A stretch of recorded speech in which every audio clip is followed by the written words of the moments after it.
Here are some highlights from the current status of the election.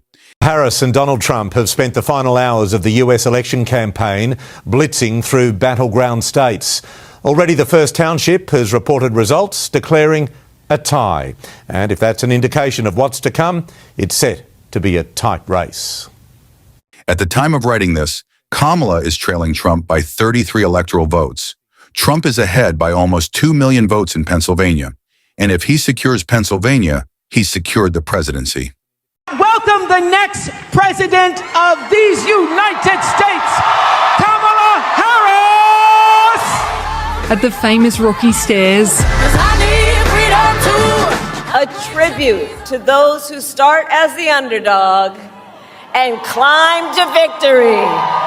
Philadelphia, the birthplace of America, where the foundation of our democracy was forged. A curtain call on a campaign like no other. I'm an American woman on the edge of glory. The most famous of names in Pennsylvania, the make or break battleground.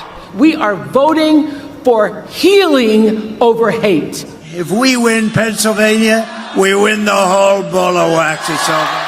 Donald Trump knows the Keystone State could be the key back to the White House. President 45 reminding supporters it was here 114 days ago that a sniper took aim. Many people say that God saved me in order to save America. What has unfolded in the days and months since is one for the books. I've been waiting 4 years for this. We're ready to win! On a final day of barnstorming, the VP threw her eggs in the Pennsylvania basket, a 5-stop sweep and a final push to capture young voters. I love Gen Z! If we want a better future, then we have to choose the right person for the job. And in this election, the right person, in my opinion, is Kamala Harris. In his own blitz, the former president drew an unusually small crowd in North Carolina. Empty seats not common at a Trump rally, nor supporters sneaking out. But this race remains tight. And in the closing campaign hours, fears emotions could erupt. Anybody who thinks it's time to play militia, F around and find out. All right, Larry. Tonight, a pledge to bring the country together. Ours has not been a fight against something, it has been a fight for something. I've always found it hard to believe in a leader who speaks like a toy with a pulley string. As we end this historic election campaign tonight, America and the world on the precipice of change. Tomorrow, it will be the voters who elect the new leader of the free world. In general, this election's one of the biggest for America. What I want is for Kamala to win on my birthday. In the tiny county of Dixville Notch, the first votes were cast at midnight, and it was 3-3, a good indication of a divided day ahead. In Philadelphia, Lauren Tomasi, 9 News. With Election Day finally here, Nine's political editor Charles Croucher with his take on this momentous vote from Washington. As of right now, the polling, the planning, the punditry and the predictions all count for very little. Power is wielded in Washington, but it isn't won here. Tonight, it's with the people. The immigration mess and the scourge of inflation should mean the Republicans are favourite. But Donald Trump's refusal to accept the result of the last election and the Supreme Court's overturning of abortion rights have created an environment where Kamala Harris could make history tomorrow. Tonight, there are only two things that are certain. The first is that as of January, there'll be a new president in the Oval Office. The second is when you change the president, you change the world.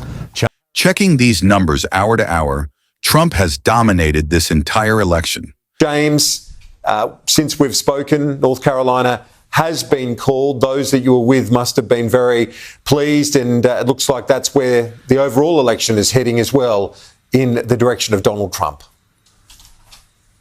It does look to be heading in the direction of Donald Trump. Of course, there's the caveat that there's an awful lot of ballots yet to be counted in states like Pennsylvania and Wisconsin. But right now, on every single model you can see, the projections all are trending that way towards Donald Trump. It's too early to call the election, but, that's where things are going. But I want to talk about North Carolina for a second, because this state is really important. The fact that this has fallen to Donald Trump, again, there's a couple of reasons why this is important. One, he increased the margin from the last time around with the 2020 election. But look down the ballot here. In this state, at the same time they've called Donald Trump as the winner, the Republican winner of the state for the presidency, a Democrat, Josh Stern, has come in and become the Democrat governor against a Republican, Mark Robinson, who, when he was the nominee, he had a whole variety of scandals involving pornography, racist comments. He called himself the Black Nazi. There was, for a time, the people thought, this guy was going to be such a drag on the ballot that the Republicans would lose North Carolina overall, and that Donald Trump could be cost the presidency because of this particular candidate for governor. That has not happened. So it's really interesting here. This down ballot drag that might have happened from this scandal-prone Republican nominee for governor has not happened. Donald Trump still emerged despite the weight of that dragging down his party and the ticket, which shows that, we're here, as well as we're seeing everywhere else around the country, there's a lot of unhappiness in the country. People want change, real change, not just simply a promotion for Kamala Harris. And I think that that's a very telling point that shows, the strength of the Trump campaign versus the Harris campaign, which, again, we've spoken about this earlier in the evening. Again, very celebrity focused, very celebrity driven, very sort of vibes and feelings driven. You remember they went from joy to weird and all these things, and then closed pretty much with weeks of calling Donald Trump a fascist, but without painting any picture of how they would go and make life better for Americans. And this shows, I think, in North Carolina what we've seen elsewhere, but the fact that governor's race, they split their tickets, shows just how much of a commitment there is to change on a national level here in North Carolina. Yeah, Jake, let me just give you a gut check here about what we are hearing here as we've been sitting here reporting from the Harris headquarters. And I think the operative word right now is silence. I'd imagine Trump supporters are rejoicing and Kamala supporters are silent right now. This election has changed the state of play in America. Decision Desk HQ projects the GOP has won a majority of seats in the next Senate. Big implication. Why? Supreme Court. Why else? Legislative agenda. This is going to be a big deal, and it is a reflection of how America decided to choose in 2024. So we don't know if the number is going to be 53, 54, but we do know this. This is the race that we're looking at right now. Wow. This is the Nebraska Senate race. Deb Fischer, the idea of a Republican being in trouble in Nebraska is unthinkable.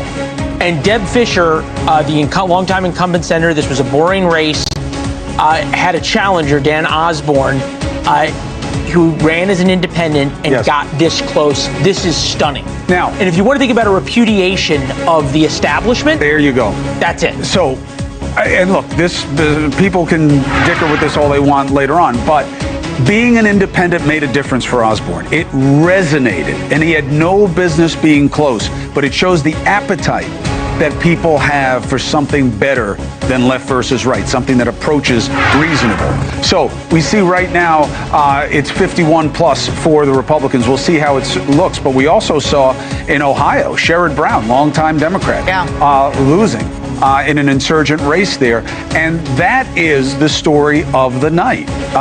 Underperformance in places where we thought Harris wouldn't do well, sure, but down ballot, the balance of power has changed. It's going to make and a huge difference. No matter who wins the presidency, they will have to deal with the Republican Senate. With a margin, nice margin. If we can put up the Michigan numbers, there's only 40% of Michigan's vote in, which the idea that you only have 40% counted at midnight is atrocious in and of itself. Although they did tell us to expect that. Well, just because I tell you to expect bad customer service doesn't make it okay. That said, 49%, and I just heard from a very, very senior Democrat, longtime elected official in Denver, in Michigan. I'm getting tired. But this is somebody who knows Michigan politics inside and out, whose name's synonymous with Michigan. I asked him, what in golf, for a golf shot, is it like for Kamala Harris to win Michigan? This morning he told me it was an 8-foot putt, which is 50-50. He just told me that it's now a 30-foot putt. Wow. For Kamala Harris to win Michigan. Now, and this is a guy. If she doesn't, what is the math? If she does not win Michigan, she can still win Pennsylvania, but then she has to win Nevada and Arizona. Both. So it gets very, very, very thin for her to do that. This is from the same source.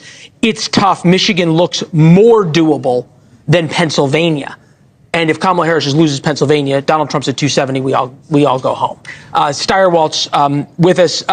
Chris, do you agree with the 30-foot putt assessment for Kamala Harris in Michigan at this point?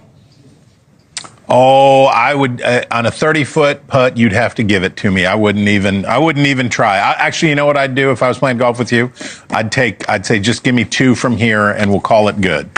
The Pennsylvania is where it's at, and we're getting a ton of vote in Pennsylvania now, and we're starting to see the numbers. And basically, America, the way you can think about it right now is Philadelphia, Pittsburgh, Detroit, and Milwaukee are what stand between Donald Trump and being the first person since Grover Cleveland to return to the White House in non-consecutive terms. Her position is, I would not currently describe it as dire, but she needs to exceed probably the kinds of volume that Joe Biden did in those cities.